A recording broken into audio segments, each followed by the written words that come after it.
Pemirsa TVRI Sulawesi Selatan dimanapun Anda berada, kita berjumpa kembali dalam acara Lentera Dhamma.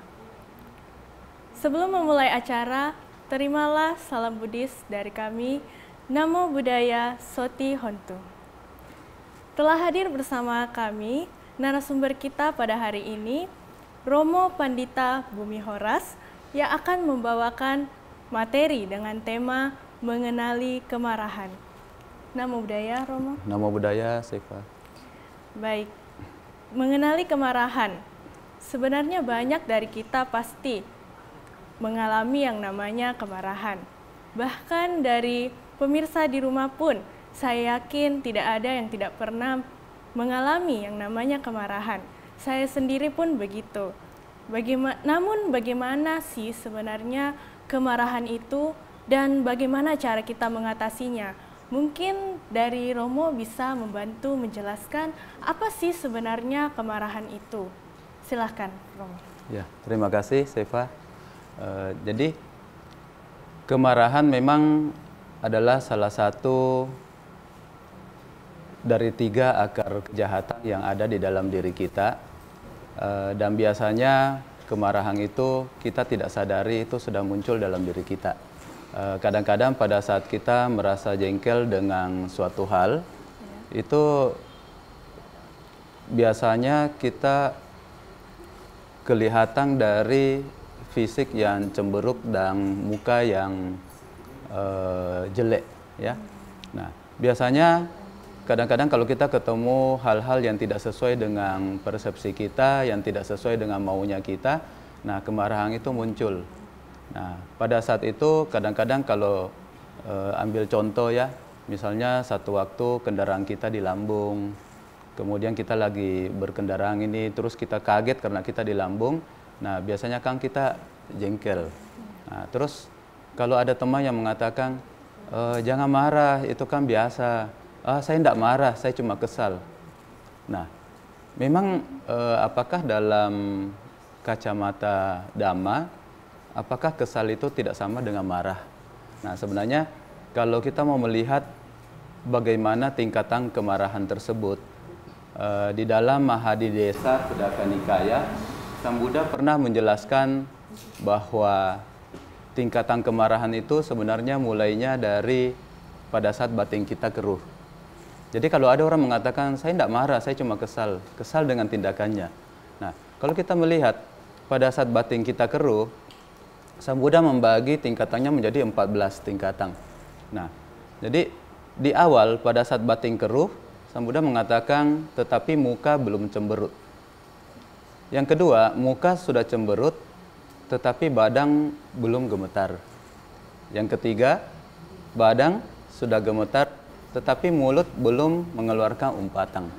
Nah, kalau kita melihat dari tingkatan kemarahan ini, bagaimana dengan kasus sederhana ketika kita di lambung orang dan kita kaget, kemudian kurang ajar ini orang? Ya, biasanya kan seperti itu. Nah, biasanya memang nanti kemarahan kita sadari ketika mulut kita sudah berucap. Lebih lanjut dari itu lagi, ada tingkatan selanjutnya. Jadi, mulut sudah mengeluarkan kata-kata kasar, tetapi belum menengok kiri kanan. Menengok kiri kanan untuk apa? Untuk ngambil senjata. Ya. Jadi berikutnya lagi sudah mengambil senjata, tetapi belum digunakan untuk memukul, hanya mengancam. Nah, berikutnya lagi mengancam, tetapi belum melukai. Melukai belum membuat lepas tulang. Ya. Sudah membuat lepas tulang, tetapi belum meninggal. Jadi tahapannya sampai sejauh itu. Nah, terus berikutnya terus-menerus sampai akhirnya korban atau objek dari kemarahan kita itu dalam tingkatan yang lebih tinggi, itu dilukai sampai patah tulang, sampai akhirnya kemudian meninggal. Nah, dalam Mahadidesa Khuddaka Nikaya ini, Sang Buddha tidak berhenti saat korban meninggal. Ya. Sang Buddha mengatakan puncak dari kemarahan itu adalah ketika orang itu membunuh dirinya sendiri. Jadi kalau kita lihat di berita-berita, ada penembakan di sekolah, ada penembakan di pasar, itu awalnya kan memang kebencian yang ditimbun karena kemarahan yang berkali-kali. Jadi bisa saja kita tahu, wah kita di lambung orang yang sama misalnya, ya. Oh ini lagi, oh memang dia begini. Akhirnya timbullah kebencian. Kenapa? Kebencian itu timbul dari pikiran yang keruh, kemudian lama-lama dia memendam kemarahan yang terus-menerus, akhirnya kebencian itu timbul. Nah, ketika kemarahan itu memuncak, akhirnya dia akan membunuh dirinya sendiri. Ya, jadi itulah tingkatan-tingkatan kemarahan, sehingga dari Mahadidesa Kudaka Nikaya ini kita bisa bercermin ke diri kita sendiri. Kalau pertanyaannya, pernahkah kita marah? Kalau melihat, nah Sang Buddha mengatakan itulah salah satu dari akar kejahatan yang dimulai dengan kebencian. Ya, jadi pada saat kita marah sebenarnya kita rata-rata yang putujana, manusia yang masih belum berlatih dengan baik, itu kebanyakan levelnya adalah langsung level 4. Ya, jadi sama mungkin kalau kita pesan makanan, ini pedasnya level berapa? Ya, kalau dibilang pedas ya minimal 1 lah. Kecuali ada yang bilang saya tidak suka yang pedas, 0 saja gitu ya. Nah, pada saat kita marah itu pikiran sudah keruh. Pikiran sudah keruh, apakah kita tahu bahwa kita lagi marah? Belum. Ya, kadang-kadang kita membenarkan diri bahwa saya tidak marah, saya cuma kesal kok. Padahal sebenarnya pada saat pikiran kita keruh, muka belum cemberut. Ya, pada saat muka sudah cemberut, tapi badan belum gemetar, itu sebenarnya kita sudah marah. Ya, kadang-kadang orang juga tahu bahwa kita marah kapan? Pada saat kata-kata kasar mulai keluar dari mulut kita. Dan lebih parahnya lagi kalau kita sudah mengambil barang, mengancam dan sebagainya, ya, seperti itu. Jadi kenapa sampai kita membahas tentang kemarahan ini? Sebenarnya Dhamma itu untuk merubah diri kita sendiri. Kita merubah diri kita sendiri untuk menjadi lebih baik, seperti itu. Oh iya, berarti berdasarkan penjelasan tadi, kesal itu termasuk salah satu tingkatan dari kemarahan, ya? Betul. Jadi ketika saya cuma kesal, saya tidak marah. Nah, ini sebenarnya kan sudah terucap dari mulut, ya. Orang yang kesal itu kan tidak pernah sambil ketawa gitu ya. Saya cuma kesal itu tadi, tidak pernah. Pasti dia dengan mimik yang serius, badan udah gemetar. Saya cuma kesal, tapi saya tidak marah gitu. Ya. Banyak pembenaran seperti itu. Kadang-kadang ada juga orang dia berharap orang lainnya memaklumi dia. Mohon maaf ya, kalian harus menyadari bahwa memang orang saya itu pemarah, jadi jangan bikin saya marah. Ya, padahal sebenarnya kan mengenali kemarahan itu, mengakui bahwa batin kita masih ada kebencian, itu adalah proses yang baik untuk merubah diri menjadi lebih baik, seperti itu. Tadi juga ada dibahas Romo mengenai berkata kasar, ya. Iya. Apakah setiap saat kita berkata kasar itu juga sudah termasuk kemarahan? Iya, bagus sekali. Memang kalau kita sebagai umat Buddha, kita kan punya aturan 5 yang harus dijalankan. Salah satu itu adalah tidak berkata bohong, kasar, fitnah ataupun gosip. Ya, jadi parusa waca, pisuna waca, kemudian sambapalapa dan musawada.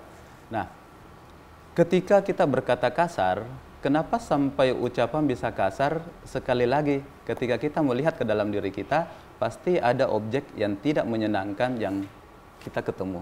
Ya, jadi ketika kita berhadapan dengan objek-objek yang tidak menyenangkan, maka akar kejahatan di dalam diri kita yang namanya kebencian atau dosa ini akan keluar mulai dari pikiran keruh, ya, kemudian kelihatan dari ucapan dan tingkah laku kita, seperti itu. Jadi memang pada saat kita sudah sampai tahapan itu, kita sudah marah sebenarnya. Oh iya, begitu pemirsa penjelasan mengenai kemarahan ini. Namun mungkin banyak dari pemirsa juga di rumah yang ingin mengetahui bagaimana sih cara kita untuk mengatasi kemarahan tersebut supaya kita tidak marah, bagaimana caranya, apa yang harus kita lakukan supaya kita bisa lebih mengontrol diri sendiri. Mungkin bisa dijelaskan, Romo. Iya, Jadi untuk mengatasi hal-hal tersebut, kita harus mengetahui dulu beberapa hal penyebab marah. Ya. Jadi kita harus mengetahui kenapa sih kita bisa marah. Nah ternyata di dalam Agatawattu Sutta, Sang Buddha mengatakan kemarahan itu bisa timbul karena 10 hal. Nah di dalam Dhamma kita diajarkan bahwa kalau ada saat ini berarti ada saat yang sudah lampau. Nah ketika ada saat yang sudah lampau berarti ada esoknya, ada saat yang akan datang. Ya. Jadi hari ini ada, besok itu pasti ada, dan kemarin itu sudah ada dan berlalu. Nah 10 hal penyebab yang membuat kita marah ini sebenarnya adalah berkat sanya atau persepsi kita. Persepsi kita pernah, sedang, atau akan dirugikan oleh orang lain atau orang yang kita benci. Ya, jadi persepsi sanya kita itu menandai ini memang suka, kalau balap itu suka begini, suka melambung dan sebagainya. Sehingga ketika kita melihat orang yang sama, kebencian itu muncul.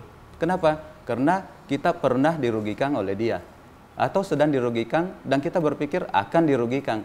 Ya. Nah kemudian tiga yang kedua adalah orang-orang yang kita kasihi, orang-orang yang kita sukai, ya, itu juga pernah, sedang, dan akan dirugikan oleh orang yang kita benci. Nah, itu penyebab kemarahan yang berikutnya. Ya. Artinya, apakah saudara kita, keluarga kita, teman baik kita, dia punya musuh nih, ya, musuhnya ini merugikan dia, kita juga timbul kemarahan di sana. Ketika akan dirugikan lagi, kita timbul lagi kemarahan. Ketika kita berasa dia akan merugikan, kita timbul lagi kemarahan. Ya. Nah, itu tiga yang keenam. Kemudian yang ketujuh sampai 9, ini adalah berlaku untuk orang-orang yang dibantu, tapi orang ini kita tidak suka. Jadi yang tadi itu adalah teman-teman kita, kemudian dia dirugikan, kita merasa marah. Tetapi ada orang yang dibantu orang lain, tetapi kita juga marah. Kita timbul rasa tidak senang. Kenapa? Karena kita tidak punya mudita. Ya. Jadi orang yang kita tidak sukai ini sedang atau pernah dan akan dibantu oleh orang lain. Jadi kita tidak suka melihat orang lain senang. Kita maunya, pokoknya kalau musuh saya ini semoga dia dapat masalah-masalah lah. Ya. Semoga dia karma buruknya berbuat atau seperti itu. Jadi senantiasa berharap kemalangan buat orang yang kita benci. Nah itu adalah 7 sampai 9. Terus ada lagi sebab kemarahan yang dalam Agatawattu Sutta ini dikatakan marah karena timbul tanpa sebab sebelumnya. Yaitu bisa jadi misalnya kita lagi berjalan-jalan kemudian terantuk, ya, kemudian aduh ini kenapa ini? Kan biasanya seperti itu. Siapa yang simpan ini kursi di tengah jalan? Siapa yang simpan ini meja tidak baik batu? Siapa yang simpan ini barang saya tergelincir seperti itu? Ya. Nah, setelah mengetahui bahwa sebab-sebab kemarahan itu bisa bersumber dari hal-hal yang pernah kita alami, sedang kita alami, dan akan kita alami, dan itu bisa bersumber dari orang yang memang kita tidak sukai, ya. Apakah akan merugikan kita atau dibantu sama orang lain? Kita perlu memahami Dhamma bahwa segalanya itu dilingkupi oleh ketidakkekalan. Ya. Jadi segala hal itu semuanya tidak kekal. Orang-orang yang dulunya kita benci, kita tidak suka, belum tentu sifatnya itu bisa seperti itu terus-menerus. Itu yang pertama. Ya. Jadi kita harus memahami bahwa segala hal itu terikat dengan hukum anicca, tidak kekal. Artinya apa? Bisa saja dia berubah. Ya. Bisa saja dia berubah. Nah ketika dia berubah, persepsi kita terhadap dia pun kita harus rubah. Kenapa? Karena kalau tidak, ada sebab kedua mengapa kita harus mengurangi kemarahan kita. Ya, jadi bagaimana cara kita mengurangi kemarahan kita? Itu adalah yang kedua, alasannya adalah karena hukum karma pasti bekerja. Ya. Apa sih hubungannya hukum karma dengan kita? Yaitu ketika kita merespon objek-objek yang tidak bagus, kita merespon dengan kebencian, maka yang muncul adalah pikiran, ucapan, dan perbuatan kita dipenuhi oleh dosa mula cipta. Jadi kebencian itu mendorong sehingga pikiran, ucapan, dan perbuatan kita itu penuh dengan hal-hal yang kasar, tidak bermanfaat, dan jelek. Kita tahu ketika kita menerima akibat, Artinya kita selalu bertemu misalnya dengan orang yang kita tidak suka, kita ketemu lampu merah, di depan ada truk sampah, kita mencium bau, kita tidak suka, aduh lamanya lagi nih lampu merahnya. Kita tahu bahwa hal-hal itu terjadi, itu disebabkan akibat atau wipaka dari karma yang kita tanam dulunya. Kenapa? Karena kenapa tidak semua orang bisa ketemu truk sampah, atau mungkin truk sampahnya pas kita berhenti lampu sudah hijau dan jalan, kita tidak mencium bau yang busuk. Seperti itu. Jadi ketika hal-hal buruk terjadi kepada diri kita tidak menyalahkan orang lain atau pihak lain. Kita tidak melihat bahwa hal-hal itu adalah suatu yang dalam bentuk bukan tanggung jawab kita sendiri, ya. Karena dalam Dhamma kita diajarkan kamma dan wipaka. Apa yang saya terima ini adalah buah dari akibat perbuatan buruk yang saya lakukan. Nah, ketika saya merespon dengan keburukan lagi, saya marah. Marah itu sekali lagi adalah dosa mula cita, ya. Jadi kebencian muncul, kita sebenarnya menanam kebencian lagi. Marah, kita menanam keburukan lagi. Nah, bagaimana kita bisa tahu bahwa itu buruk? Sebenarnya tidak usah jauh-jauh. Pada saat kita marah kan itu beda sekali. Kalau kita senyum kan yang jelek jadi ganteng, ganteng tambah ganteng gitu kan. Tapi kalau kemarah, yang ganteng bisa jadi jelek, yang jelek ya tidak mungkin jadi lebih ganteng lah, seperti itu. Ya, jadi itu sederhana sekali. Pada saat kita merespon kemarahan tersebut, ada dua, kembali lagi ya, dua bagaimana cara kita menghilangkan kemarahan itu. Yang pertama, sekali lagi saya ulang, kita harus menyadari bahwa segala sesuatu itu tidak kekal, segalanya berubah. Jadi orang yang buruk itu bisa berubah menjadi baik. Dan hati-hati, orang yang baik pun itu bisa jadi buruk. Jadi jangan percaya dengan jubah, dengan baju seperti ini, ya. Bisa jadi satu waktu saya juga jadi buruk. Karena orang-orang ketika ketemu, oh ini Romo A, Romo B, ini pasti baik. Belum tentu Bapak Ibu. Kenapa? Karena kita masih putu jana, sama-sama berlatih, ya. Itu yang pertama, segala sesuatu adalah tidak kekal. Tetapi tentunya memang Buddha mengatakan siapapun dia, ketika dia terlahir gelap, dia harusnya menuju terang. Ketika dia terlahir terang, harusnya dia tetap bertahan untuk menuju terang juga. Kenapa? Karena kadang-kadang kita terlahir terang, kita menujunya gelap, ya. Kita terlahir gelap, menuju gelap itu lebih parah lagi. Seperti itu. Nah, yang kedua, kita harus menyadari hukum karma pasti bekerja. Ketika wipaka atau akibat buruk senantiasa menyertai kita, maka kita harus mengetahui bahwa kita harus merubah, ya, merubah minimal pikiran, ucapan, perbuatan kita untuk tidak menanam keburukan-keburukan baru, sehingga kita bisa menuai, menerima hasil yang buruk-buruk juga. Seperti itu. Berarti pemirsa, cara untuk mengatasi kemarahan itu kita harus mengetahui bahwa sebenarnya segala sesuatu yang ada di dunia ini itu pasti ada penyebabnya. Betul. Dan pasti juga ada penyebab dari kita marah. Hal-hal yang membuat kita bisa marah itu juga ada penyebab sebelumnya. Betul. Seperti itu ya. Iya. Baik, jadi namun apakah pandangan Buddhis mengenai kemarahan ini? Apakah kemarahan itu harus kita basmi, harus kita hindari, harus kita kurangi, atau seperti apa? Iya. Sang Buddha ketika mengajarkan kita untuk praktek Dhamma, tujuannya sebenarnya untuk mengikis 3 akar kejahatan ini. Yang pertama itu loba, keserakahan. Yang kedua dosa, yang sering kita lihat wujudnya tampil dalam 14 bentuk ini. Dosa itu artinya kebencian, ya. Nah, kemudian moha atau kebodohan batin. Nah, ketika Sang Buddha mengajarkan Dhamma, kita dituntun sebenarnya untuk mengurangi kebencian kita secara bertahap. Kenapa? Karena dalam Dhammapada Sang Buddha pernah mengatakan tidak ada jaring yang lebih kuat yang mencengkram dibanding dari jaring kebencian. Kenapa? Karena ketika kebencian timbul, masalah-masalah yang bertahun-tahun sudah lewat, ya, hanya gara-gara melihat satu orang yang memang kita tidak suka atau melihat satu objek yang memang kita tidak suka, ya, kebencian itu bisa muncul. Objek itu apa? Belum tentu orang atau manusia. Objek bisa saja makanan. Ya. Saya pernah ketemu dengan seorang teman, dia tidak suka daun bawang. Ya. Jadi ketika makanan dihadirkan untuk untuk pengisi acara, ya otomatis kita tidak bisa milih, tidak bisa ngomong. Nanti kalau makanan jangan ada daun bawang ya. Nah begitu dia buka, kenapa orang selalu kalau masak selalu pakai daun bawang? Tidak bisa kita atur. Kenapa? Karena itu wipaka. Ya, wipaka itu adalah akibat. Apa yang kita terima itulah yang kita sesuai dengan apa yang kita tanam. Nah, apakah dengan memelihara kebencian itu kita bisa bahagia? Susah. Ya, susah.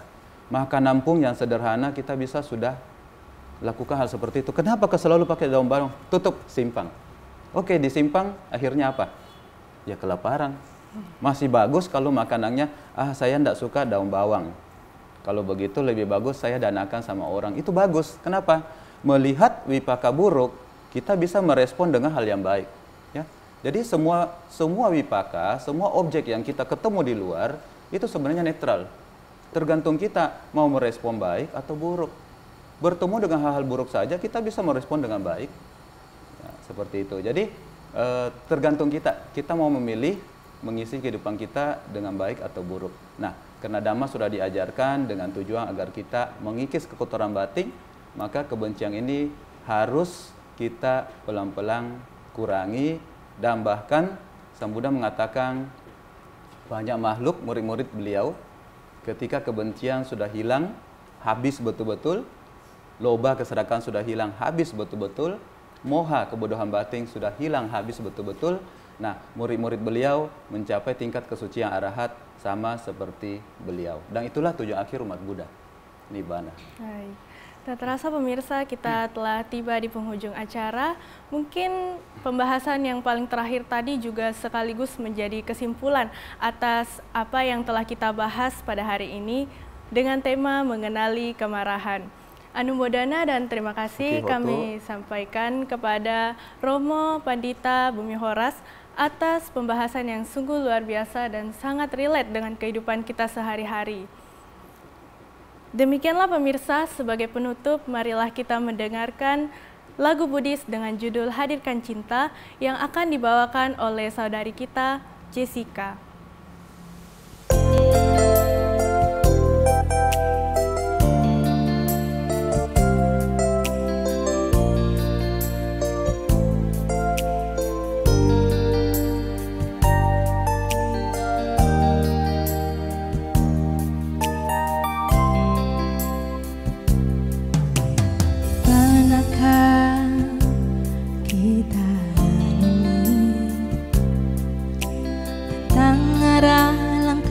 Jalan hidup ini,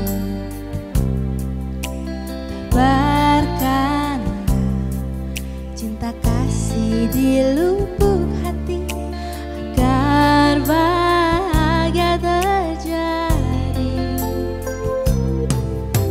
Sadarlah hai manusia,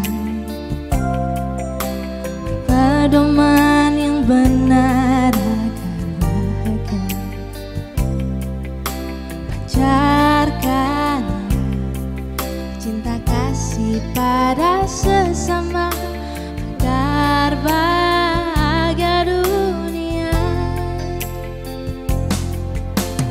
Terkadang hati kita pun terpana menatap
terbang